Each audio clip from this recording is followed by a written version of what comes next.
Welcome to bird media. నేను వైష్ణవి. ప్రపంచంలో ఎక్కడైనా యుద్ధ వాతావరణం నెలకొంటే అందరికన్నా ముందు నేనున్నా అంటూ ముందుగా స్పందించే వ్యక్తిగా పేరు పొందిన ఆయన కేఏ పాల్. మరి ఇప్పుడు ఎంత జరుగుతోంది, ప్రపంచ దేశాలు కొట్టుకు చస్తున్నాయి. అయినా కూడా ఆయన ఎక్కడా కనిపించకపోవటం, ఆయన మాట ఎక్కడా వినిపించకపోవటమే చర్చనీయాంశంగా మారింది. ఇప్పుడైతే చూస్తే అమెరికా ఇజ్రాయెల్ దాడులు, మరి వాటికి ప్రతిగా ఇరాన్ క్షిపణి ప్రతిదాడులతో గల్ఫ్ ప్రాంతం ఉద్రిక్తంగా మారింది. ఇలాంటి సందర్భాల్లో తాను ప్రపంచ నేతలతో మాట్లాడి శాంతి సాధించేందుకు ప్రయత్నిస్తున్నా అని ఎప్పటికప్పుడు ఆయన్నే శాంతి దూతగా ప్రకటించుకునే కేఏ పాల్. ఈసారి మాత్రం ఆయన మౌనంగా ఉండటమే సోషల్ మీడియాలో చర్చకు దారితీసింది.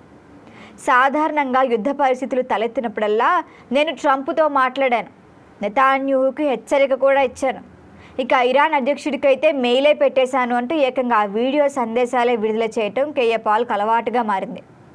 మరైతే అప్పుడప్పుడు వచ్చి కనిపించే ఆయన ప్రస్తుతం చూస్తే ఇటువంటి సంక్షోభంపై ఇప్పటి వరకు ఆయన నుంచి ఎలాంటి అధికారిక ప్రకటన వెలువడలేదు. దీంతో నెటిజన్లు కూడా కేఏ పాల్ మీద దృష్టి పెట్టారు. తాను గ్లోబల్ పీస్ అంబాసిడర్గా వ్యవహరిస్తున్నా అని చెప్పుకునే పాల్ అంతర్జాతీయ యుద్ధాలపై మధ్యవర్తిత్వం చేస్తా అని పలుమార్లు ప్రకటించారు. గతంలో కూడా నాకు ప్రపంచ నాయకులతో అనేక సంబంధాలు ఉన్నాయి, నేను మాట్లాడితే ఇవన్నీ ఆగిపోతాయన్న సందర్భాలు కూడా ఉన్నాయి. మరి ఇప్పుడేం నోరు మెదపట్లేదే. ఈసారి గల్ఫ్ ఉద్రిక్తతలపై స్పందన లేకపోవడంతో సోషల్ మీడియాలో కూడా కేఏ పాల్పై సెటైర్లు మొదలయ్యాయి. ఇటీవల ఆయన దృష్టి అంతర్జాతీయ అంశాల కంటే ప్రాంతీయ రాజకీయాలపైనే ఎక్కువగా కేంద్రీకృతమైందని అభిప్రాయాలు వ్యక్తమవుతున్నాయి. ముఖ్యంగా తెలుగు రాష్ట్రాల్లోని కొన్ని కార్పొరేట్ సంస్థలపై, వాటి అధిపతులపై ఆరోపణలు చేస్తూ ప్రెస్ మీట్లు పెడుతున్నారు పాల్. తమిళనాడులో శాంతి సభలు ఏర్పాటు చేస్తూ కూడా స్థానిక అంశాలపైన ఎక్కువగా ఫోకస్ చేస్తున్నారు.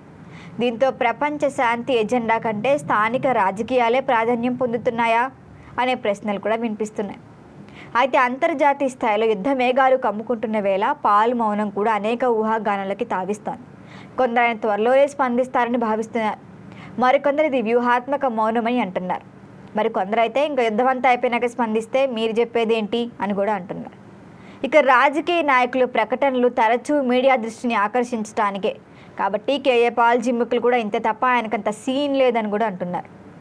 ఏదేమైనా గతంలో యుద్ధాలపై చురుకైన ప్రకటనలు చేసి పాల్ ఈసారి మాత్రం మౌనం పాటించడం సోషల్ మీడియాలో మీమ్స్కి, సెటైర్లకి చర్చనీయాంశంగా మారింది.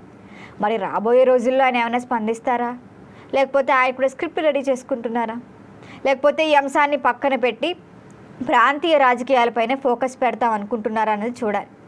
ఏదేమైనప్పటికీ గల్ఫ్ ఉద్రిక్తతల నేపథ్యంలో శాంతి దూతగా పేరు పొందిన ఆయన నుంచి వచ్చే తదుపరి స్పందనపై ఆసక్తి కూడా నెలకొంది. దీనిపైన మరిన్ని అప్డేట్ల కోసం చూస్తూనే ఉండండి బర్డ్ మీడియా.